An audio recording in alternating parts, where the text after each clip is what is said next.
Rafe shot the sheriff. Be careful, okay? I have polio, bro. I can't walk. These kids are 16? It's Outer Banks.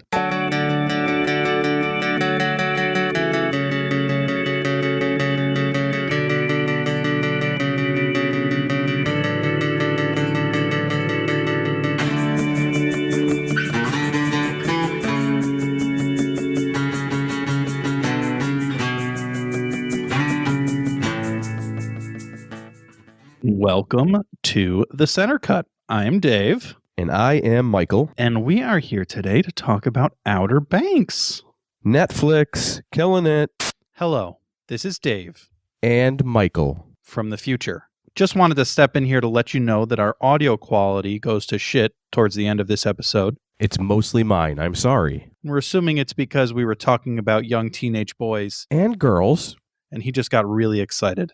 This is not normally how we do things around here, but we just wanted to step in here and let you know that that audio quality wasn't going to be quite as good this episode, but we promise it will be better in the future. I'm sorry. Back to the regular episode. Hot off the presses here, just came out last week. And as of right now, it's number 2 in the U.S. on Netflix, so that's pretty cool. Just behind Too Hot to Handle. This is our second TV season, so it's going to be interesting. Usually we do movies, but we're ready to go here. And if you're checking this out for the first time, we have a backlog of episodes, many different movies, and we did The Witcher once, so check it out. Don't be afraid. There's a lot to talk about.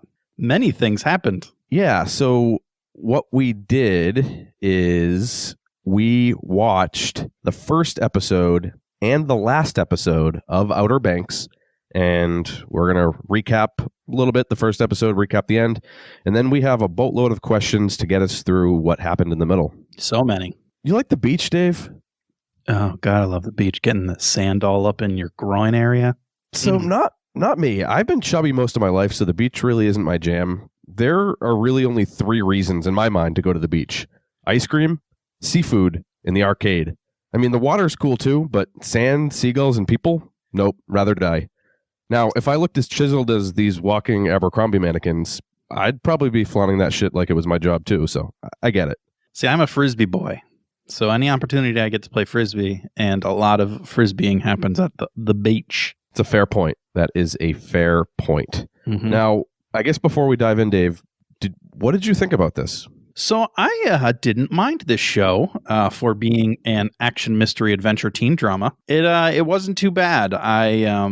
I think I might go back and watch the rest with my wife.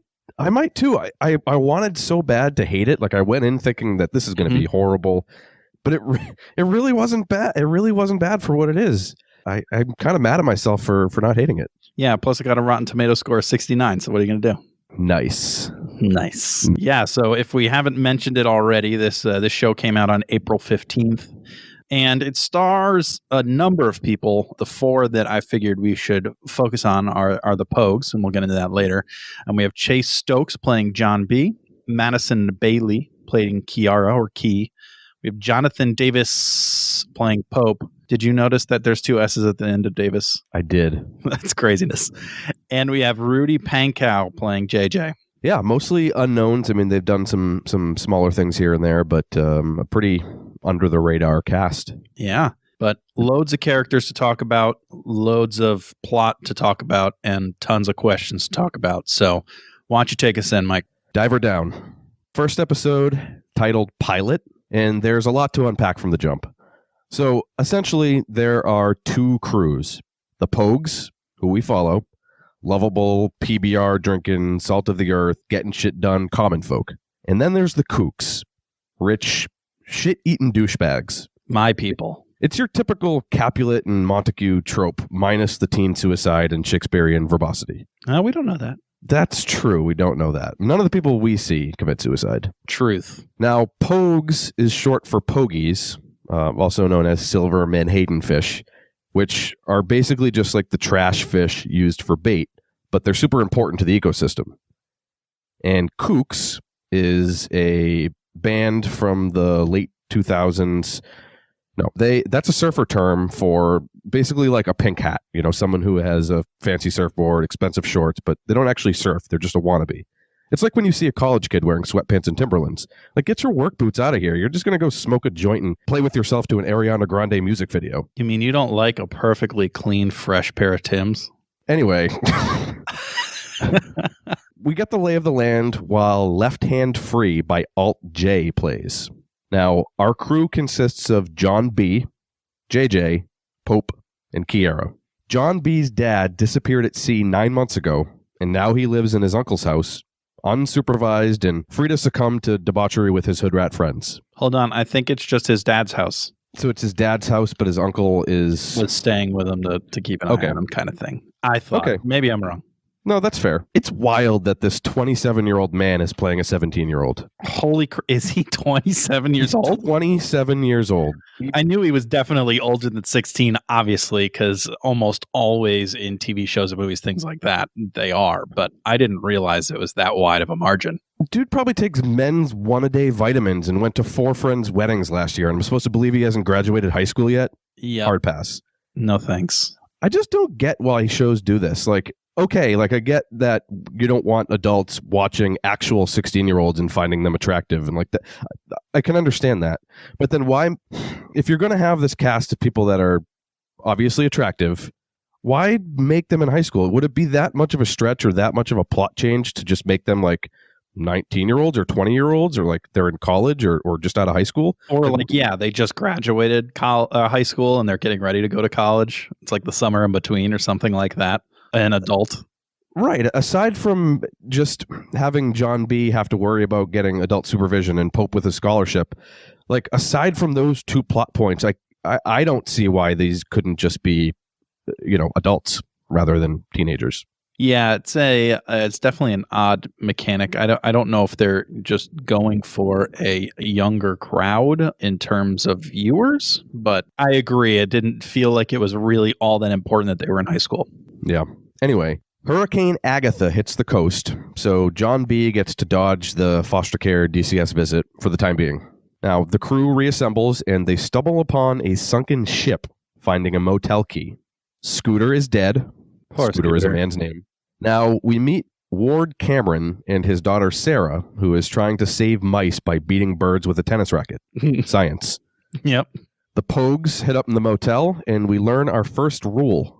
No pogue on pogue macking. Solid. Obviously false. The line about the guy in the motel being over 50 because of the New Balances, it actually made me laugh out loud. Like, there really is solid writing for being a teen drama. Yeah, that was pretty great. I agree. I think that's what makes the show pretty solid is the writing is good and, it's shot well. So even if, and they're attractive people. So even if the acting isn't the best acting I've ever seen, it's a solid plot, solid writing. So yeah, it's just too hot to handle. Now, John B. and JJ find cash and a gun in Scooter's room and somehow avoid the cops by climbing out the window. The dumbest cop in the history of the world. Like, if you sense that there might be people that climbed out the window, because, obviously he gets that sense, just fucking open the window and look. Or even put your head close to the window and see around the edges. JJ pisses me off. JJ makes some bad choices. I hate JJ so much. JJ was the character in the first episode that I did not enjoy. The crew wants to lay low, so they throw a kegger. Smart. Naturally. You ever throw a kegger, Dave? I have not thrown a kegger. Have you thrown a kegger? I threw a few in my college days, yeah. Oh, now, keggy one of them ended in a gang fight on my porch, and somebody got stabbed in the face with a beer bottle. Never throw a kegger in the ghetto. Learned that the hard way. There's so much to unpack there, and we're not even going to approach it. Nope. Now, High School Lover plays, and Sarah's floral dress is kind of fire. And I really like floral dresses. And we meet her rich boyfriend, Topper. Turns out you're a 32-year-old playing a 16-year-old. It's true. It's crazy, guys. Why is Topper can't be his real name, right? That has to be like a nickname. Yeah, that is a perfectly written douche high school kid name. It's pretty bad. Yeah. The cop from the motel is sleuthing, and we learn that the documents from the safe point to the Royal Merchant, which was a ship lost to sea in 1829, carrying 400 million in British gold. You know what I would do if I lived in a time in which there were pirates and had a ship that was carrying a bunch of gold? Not name it literally like, come steal this. Yes. The Royal Merchant. Gold here. Get your gold here. Now, back at the kegger, Topper kicks the shit out of John B. before JJ acts a fool and pulls out the gun and fires a couple shots. Yeah, I mean, JJ, there's so many other solutions to this problem. So many. I was just amazed at how long everyone stood around and watched Topper almost drown John B. before the only solution was JJ holding a gun to his head and then firing it off into the sky like a terrible Bond villain. Yeah, it's pretty wild. Pretty stupid. Just reckless JJ. Classic JJ. Sheriff Peterkin checks in on John B. She's into some things. Yeah, it definitely seems like she is got one ear to the ground, you know? One ear to the ground. I like it. Yeah, soon both of her ears are going to be in the ground. In the ground, not on it. In it. Now, John B takes some scuba gear from the Cameron's boat, and then two of the shadiest looking guys ever who claim to be associates of Scooter join the search for the sunken ship. And the shittiest police officer in the world lets them join. Yeah. Yep. Now, these two guys, one of them looks like Tom Segura, and the other looks like every white garbage man ever. No, the garbage man. Yep. It's like a terrible Home Alone gang. John B dives down, and we get our manufactured tension while he runs low on air as the cops check out the boat. Because he's bad at stealing. He's bad at stealing. And I should have sent JJ. The water bubbles from him underwater, the cop would have saw those, right? Yeah, there's a lot of things in that situation that so you've closed this whole area, this whole marsh, and you just find a few 16-year-olds in a boat with beers as a police officer, and they're always the four of them, and one of them's missing, and you don't even bat an eye at it. And then you don't even think, hey, why are these kids anchored in the middle of fucking nowhere doing absolutely nothing? Yeah. I mean, he does think something's going on. He looks around and he stares at the water for a good 25 seconds. Yeah. How nasty is the water in North Carolina where you can't see something 10 feet down? Yeah. The shady asshats have arrived and they waste no time bringing it to the next level. Trashman breaks out a rifle and just unloads shot after shot until it's ridiculous. And he's a bad shot. He's so bad. And until Key trips up their boat with some rope and buoy, like Scooby-Doo style. Yeah, that was classic. Classic Key. Yeah, I want to go back to how bad this guy was at shooting, but how bad everyone in every movie or TV show ever is at shooting, so it's kind of par for the course. But this dude had a scoped rifle that he could not hit a few teenagers 50 feet in front of him. I'm sure it's tough when the boat's moving, though. It can't be that hard. He rifled off a full clip of 10 to 12 shots. Yeah. How in the world he didn't even hit the boat. We didn't even hear a sound of him hitting the boat. It's true. Although I've never shot at teenagers in a moving boat before, so I have. It's much easier than the show makes it seem. Yep. It turns out that the boat spoils was just John B.'s dad's compass. He's alive. Maybe. Probably not. Maybe, probably not. Mm-hmm. And that was the first episode. Everyone buckle up, because it's my turn now. I watched both episodes, but I'm going to recap episode 10, which was named The Phantom. We open to John B. and Sarah running from the cops. They break into a house to wait it out, seeing a few cops around the area, searching around for them, including Sarah's brother, Rafe. What a wonderful name for him.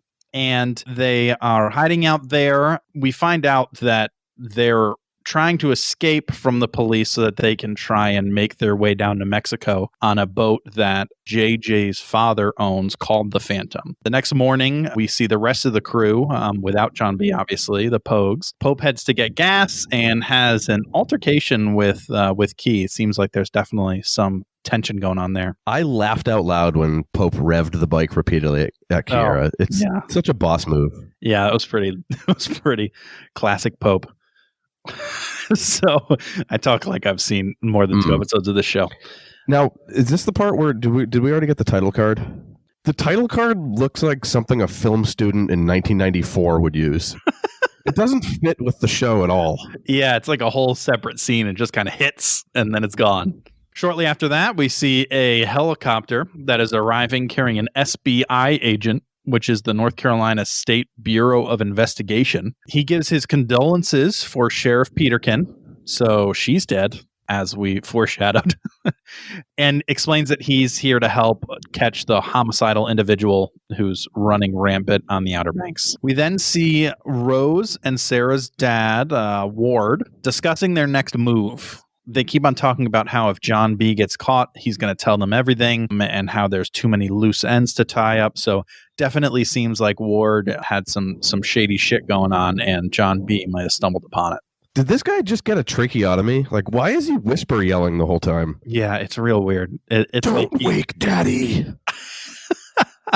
Yeah, it's like he doesn't want someone to hear, but he's on an island at his estate with no one even close to around. Stupid. Yeah, I don't know. It was very odd. Yeah, whisper yelling is a great way to describe it. So Rose comes up with we could just go to Bahamas where the gold is, and that's news. So we know that the gold was found, presumably from that well-named ship. We see Rafe leaving the house. He's pretty messed up. Seems like he's gotten a few extra personalities, and he's kind of arguing with himself, and looks like drugs are to blame. I like how he tries to be so menacing, and then he has rainbow short shorts on. Yeah, I know. It's hard to take someone take someone seriously when they're wearing rainbow short shorts. That's why I can never take you seriously. Mm-hmm. He is on his way to his dealer to get more drugs. He needs some cocaine. We find John B. He wakes up. Sarah is gone. And something I should mention, too, that I kind of ran over there, is that Sarah and John B. are very close. Looks like they're, together or dating or something of that sort, which is definitely drastically different than the first episode that we watched. But he wakes up with no Sarah and a note telling him that the truth will set them free. Don't leave. I'll be back. Signed, Val. I'm confused. Why. Yep. It took me a while to figure out that was Sarah because it's signed Val. I'm assuming that there's something in between that makes sense for, but I didn't see it. Maybe they just have names for each other, like Bonnie and Clyde. It's their getaway names. Yeah. John C. and Val. So Sarah, we see her showing up at the base of operations of the SBI, and she's trying to talk to the agent that arrived. Gets kind of pushed to the side by some real jerk military boys who would not let her talk. The way I see it is that if I'm guarding a tent of a place that's trying to find a dude, and then someone comes running up yelling information about the dude, I'm going to let them talk, right? Fair. How is this guy, all of the things coming out of her mouth, John B. he's not dangerous. I know him. I've seen him. I recently saw him. And this dude's just this. None of this information can be useful. Get out of here. And it's hold on, buddy. What's wrong with you? So finally, the agent overhears and is about to approach her to ask her some questions, find out what's going on. When Sarah's dad, Ward, shows up and pulls she's having a breakdown and has been brainwashed by John B., which is just bullshit. This dad kind of looks like if Rainn Wilson and Steve Carell, Dwight and Michael Scott, just smashed their faces together. That's an interesting image. I can't say that I saw that when I was watching. Look at it. Put their faces together. Now that you say it, kind of, maybe a little. Yep. If you're welcome. Either of them had full beards.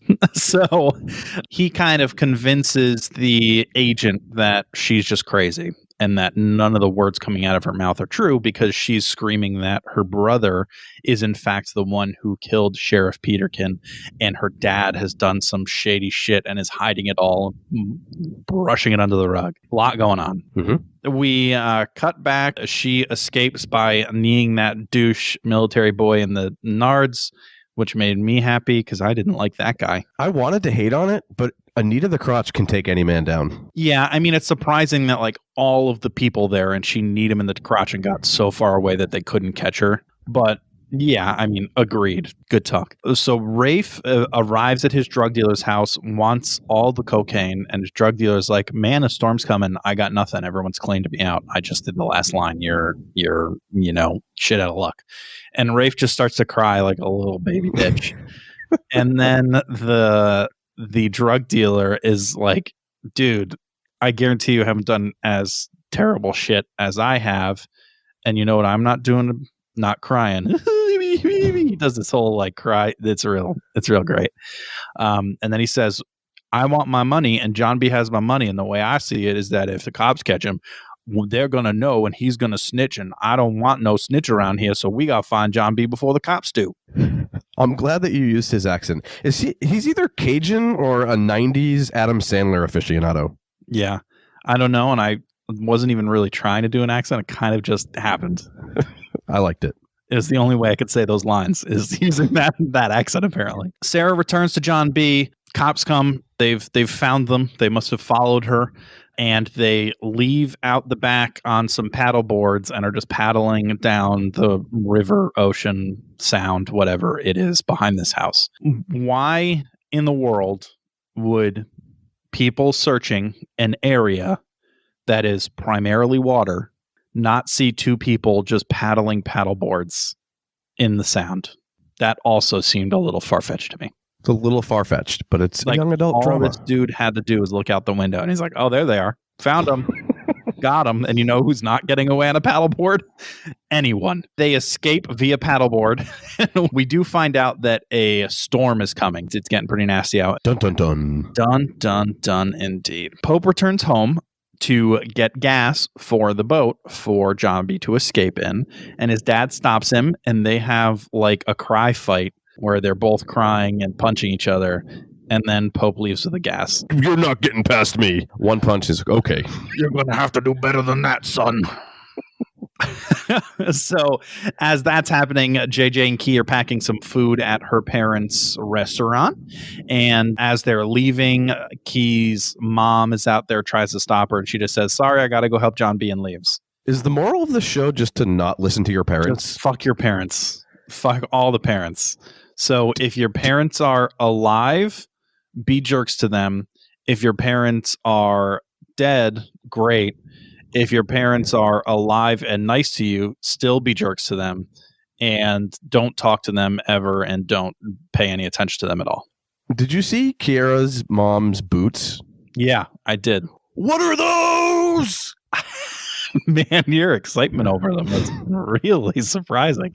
I don't know. I didn't get a close enough look. I know you know me for knowing shoes, but I did not. It's true. I've not seen them. Next, we see Key and JJ arriving at JJ's house because they need to get the keys to the Phantom, the boat that they're about to, quote unquote, steal for John B to escape in. And there's an interaction with his father. He walks in and his father is passed out on the couch. He finds a bottle of Adderall and a bunch of beers around. Ambien. Sorry. And he finds his dad passed out. When he goes to steal the keys, his dad wakes up. They're around his neck because every great boater carries his keys on him at all times. He goes to steal them, and his father wakes up, has what seems to be, if I had to guess, a memory of like months or years ago, where he school is still in session and all this, which we are pretty confident it's the summer and school is not in session. So I think his dad's way out of it. And then he passes out again and he steals the keys and leaves. Yep. We cut to John B, who has decided to head back to his house to get the gold. He needs the gold bar that they found. somewhere along the way because he needs to get that for money when they get to Mexico from North Carolina, which is just bananas.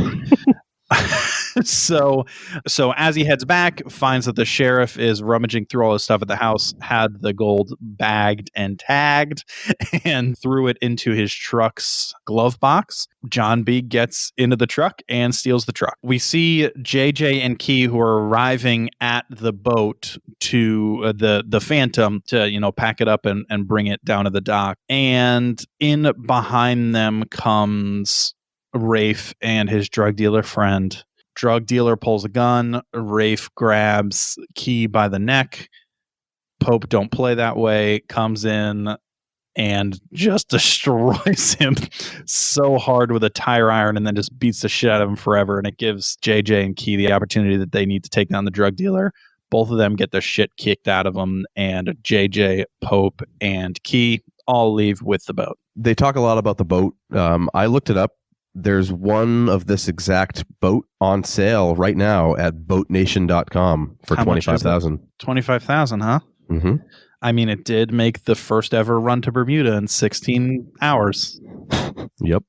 That's a lot of money. Boats are expensive. That explains why they have to steal so many boats. Now the Pogues are pretty much back together, minus John B., who arrives shortly after. In between, Pope had a tender moment with Key, and they kissed, and now they're a thing, breaking all the rules. And John B. leaves on the boat. Sarah was supposed to be there, but got caught up with some people as she was paddleboarding there, and wasn't able to make it in time. So John B. has to leave because the cops are tracking that truck that he stole, and they're on their way. Is this the part where they talk about the plan of where John B is supposed to go? Yeah, I didn't write it down because it was very complicated. So I don't know exactly what the full plan is, but I do know that part of the plan, JJ said, is to go to Brownsville, which, besides being what I call my asshole, it's also in Texas. Looked it up. What? Interesting. Boating to Texas. And so, wait a minute. It is. It's in Texas. So that's how they get down to Mexico, is to go through Brownsville.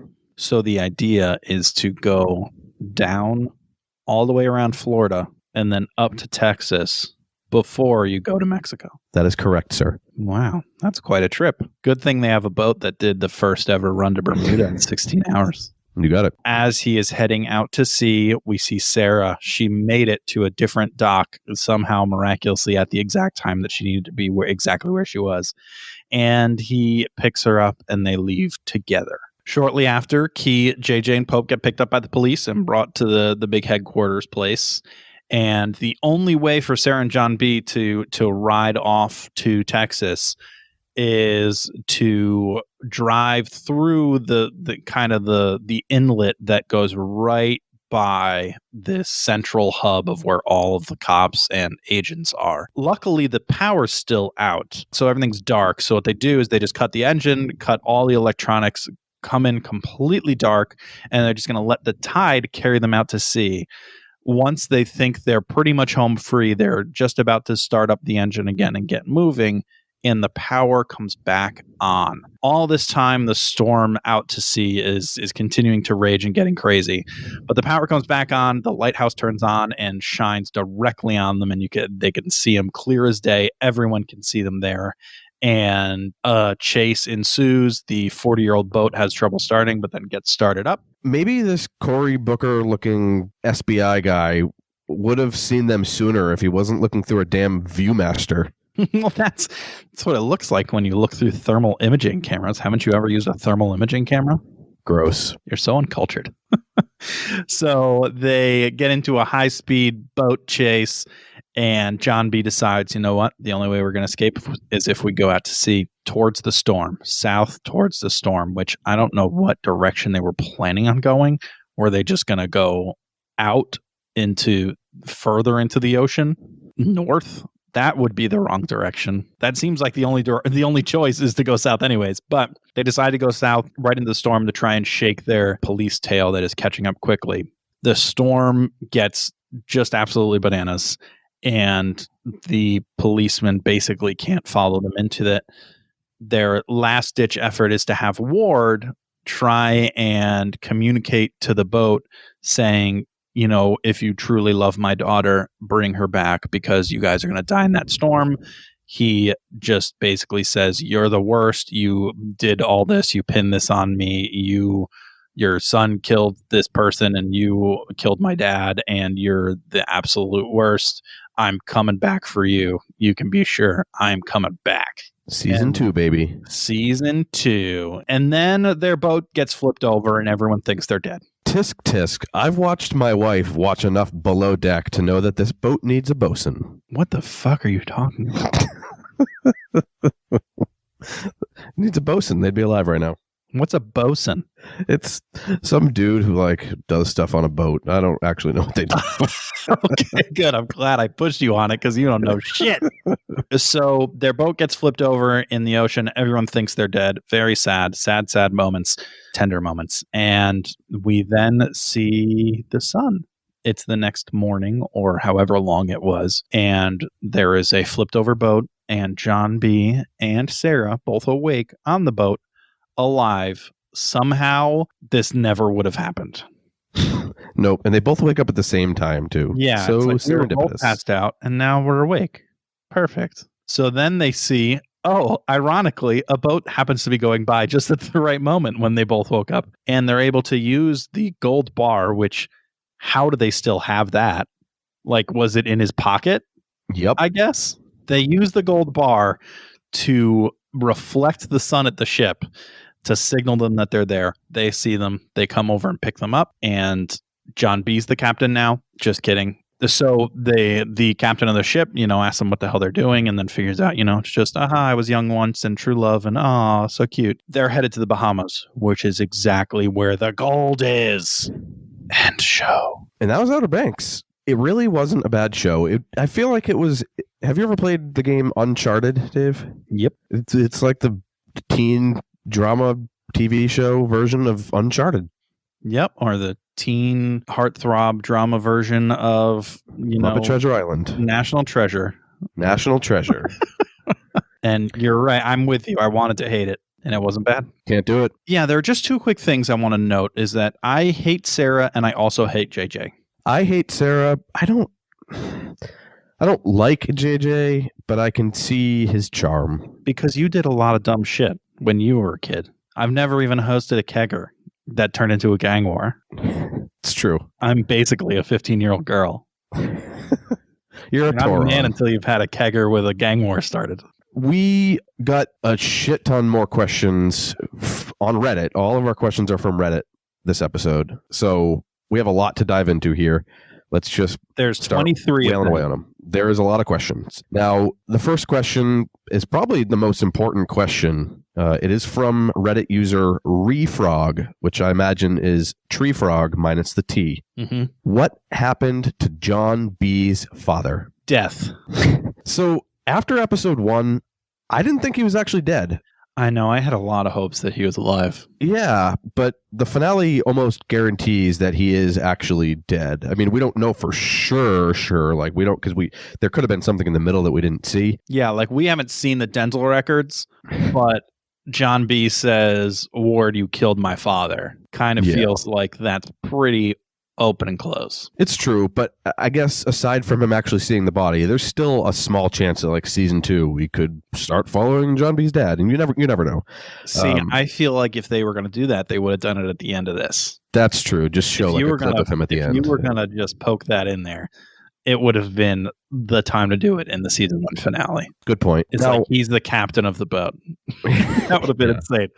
Now, I don't think it was anything nefarious, though, like his dad dying. It could have been something like he drowned or, he got eaten by a shark or something while he was searching for the treasure. Do you think it was something bad? I know it's tossed around that maybe Ward had something to do with it. I think it was something nefarious.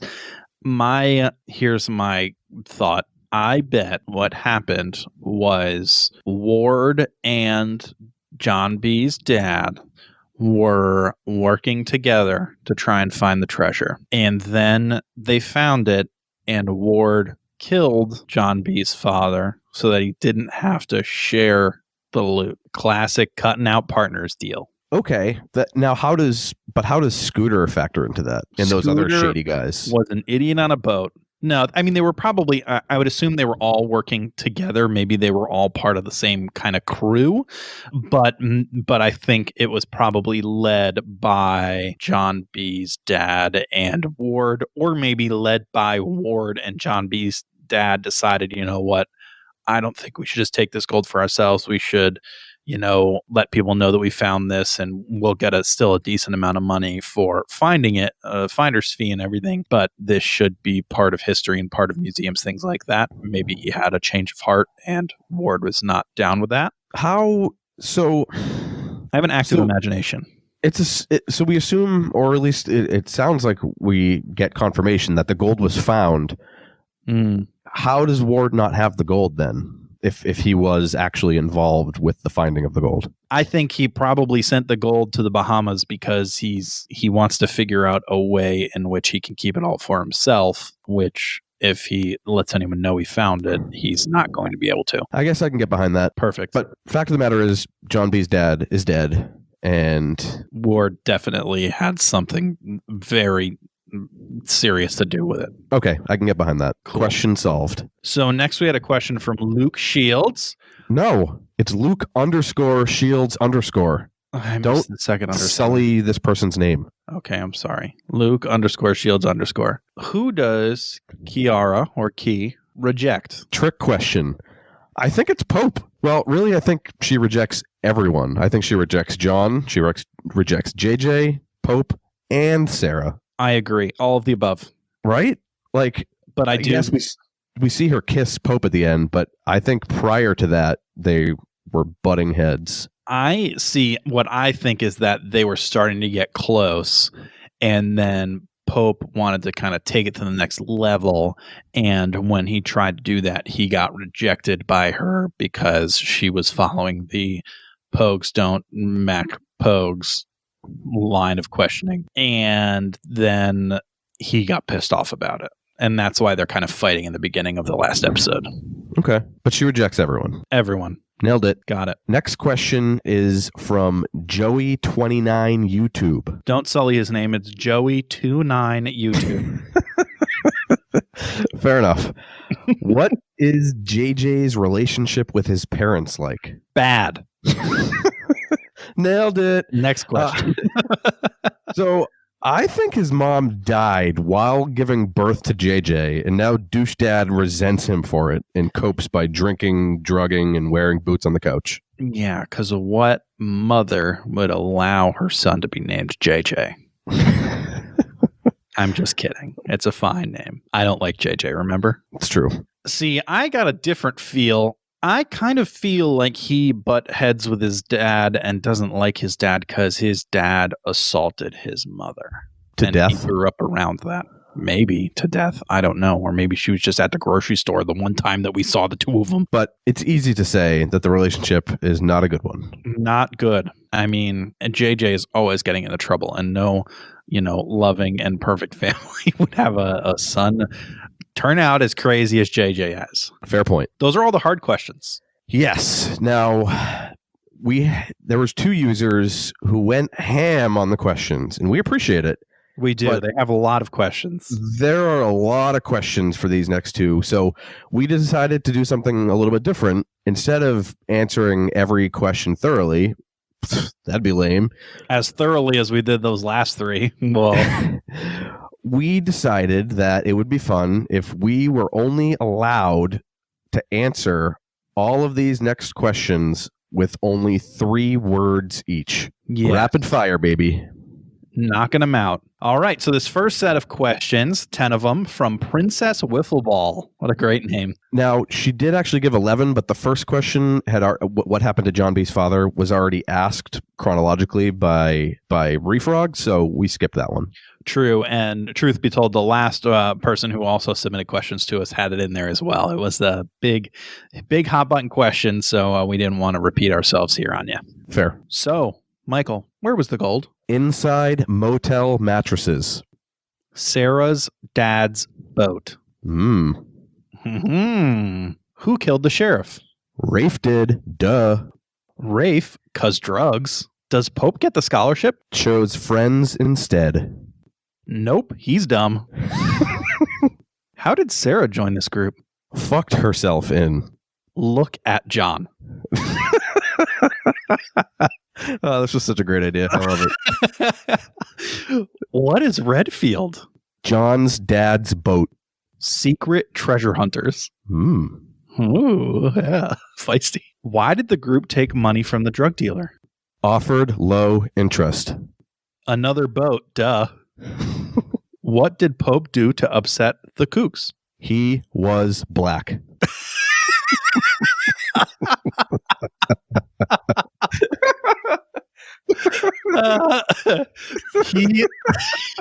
He killed Topper. Who does John B. move in with? Cajun drug dealer. The dead sheriff. Why does Key and Sarah not like each other? Captain Planet Zealotry. Bros before hoes, but for hoes before bros. Chicks before dicks. Should have said that. Damn. What happened to Scooter? He died, bruh. Killed by Bean. By Bean? That will make more sense later. Okay. I did these in a different order. Perfect. He was killed by Bean. You'll see. I like it. Foreshadowing. And we just nailed all Princess Wiffleball's questions. Mm-hmm. Yes, and we appreciate those questions. We do. Now, we got another boatload of questions here from Fishering. And same rules apply. 3 words only. We're going to skip question 9, which is also what happened to John B's father, because we've already dove into that. Okay. Question 1. In the last episode, it's clear that John B is a wanted criminal. Besides being hunted for being the suspected sheriff shooter, what other crimes has he committed throughout the first season? Bad boy things. That neck scarf. About halfway through the season, John B and Sarah go on an adventure. What was the goal of this adventure? To have sex. Hide the gold. That makes a little bit more sense. Yep, but they probably did both. Mm-hmm. During this adventure, Sarah and John B experience the hottest, in temperature, time of their lives. Why were they so hot? All the sex.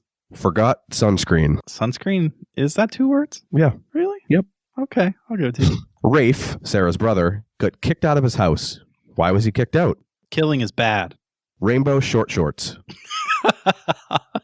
As you saw in the first episode, Sarah was dating Topper. In the last episode, you'll see she's now dating John B. How did this come to happen? Topper's a douche. Topper OD'd cocaine. That was a bending of the rules, but I'll... OD is 1 word. Oh, please. Overdose. It's 1 word. One Yeah, but word. OD'd isn't. It's 1 word. Yeah, I'll allow it. When the Pogue Squad were on the river, who was shooting at them and why? Sean fucking Bean. Garbage men wanted treasure. Why did Pope walk out on his scholarship interview? To save John B. Friends over school. What does JJ owe $25,000 in restitution for? Stealing a boat. Beating up hobo. Ooh. As a follow-up, what does JJ buy instead of paying the restitution? Definitely another boat. The Phantom, thankfully. No. I don't agree with that one. That makes no sense. Yes, it does. He bought it. He No. bought it from his dad. Is that why you needed to talk about the price in the middle of the episode? No, but it just happened to be exactly the same price. It happened to be exactly the same. I found the price of that boat before these questions were asked. I knew Okay. there was a reason you had to bring that up earlier. Now, the final question here from Fishering is to try our best to explain the family situation for each of the following characters based on the current situation as of the final episode of season 1. Now, rather than do 3 words each on this one, we decided to restrict ourselves even more, and now we can only use 1 word to answer each of these characters' family situation. Mm-hmm. John B. Dead.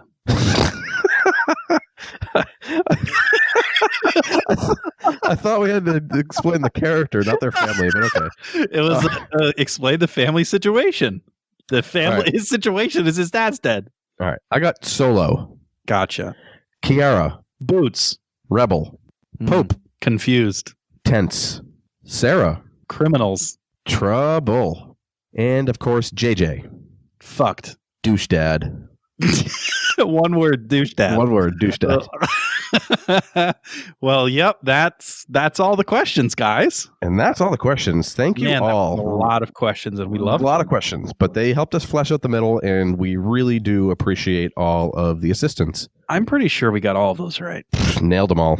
Especially Crushed the Sean Bean part. Do you now understand why Scooter was killed by Bean? I don't know who Sean Bean is, so no, I have no idea what you're He's a talking bad guy about. in National Treasure. And was also the Stark guy in Game of Thrones that was killed. We had this whole conversation on Thirst for Knowledge. Do you not remember that? Should have known not to talk about an actor. Now, David, what are we doing next time? So we have a few things coming up. So our next proper episode will be Contagion. And that's going to come out in 2 weeks to dip our toes into some depressing times. We went from something tropical to something topical. Oh, yeah. How long you got that one in the chamber? Weeks, maybe. Months, even. Been writing that one for years. Yeah, that one's been waiting since the beginning, since Jesus died for the center cut. So we'll be doing Contagion on our next proper episode in 2 weeks. That will be, I believe, May 13th. May 13th.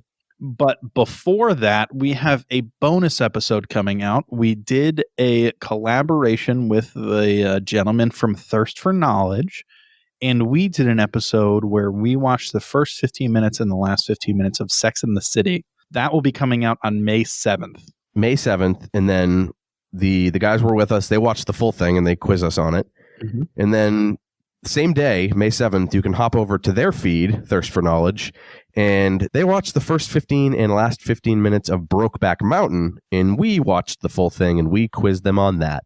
And it's a lot of fun. Yeah, it was a good time. It was actually a little closer to the way that this episode worked, where there were a lot of questions kind of coming at us, and we're getting a little bit of a quiz. So it was pretty fun, and we had a good time with those guys. Yes, we did. In the future, if you want to ask us questions ahead of time before our next show, you can do that many ways, including email, thecentercutcast@gmail.com. The Centercut.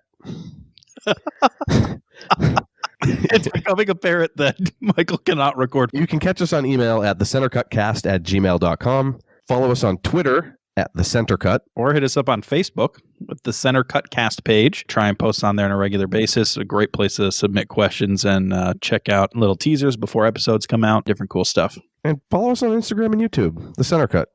Yeah. Do some things. We do lots of things. We're everywhere, man. But we appreciate you.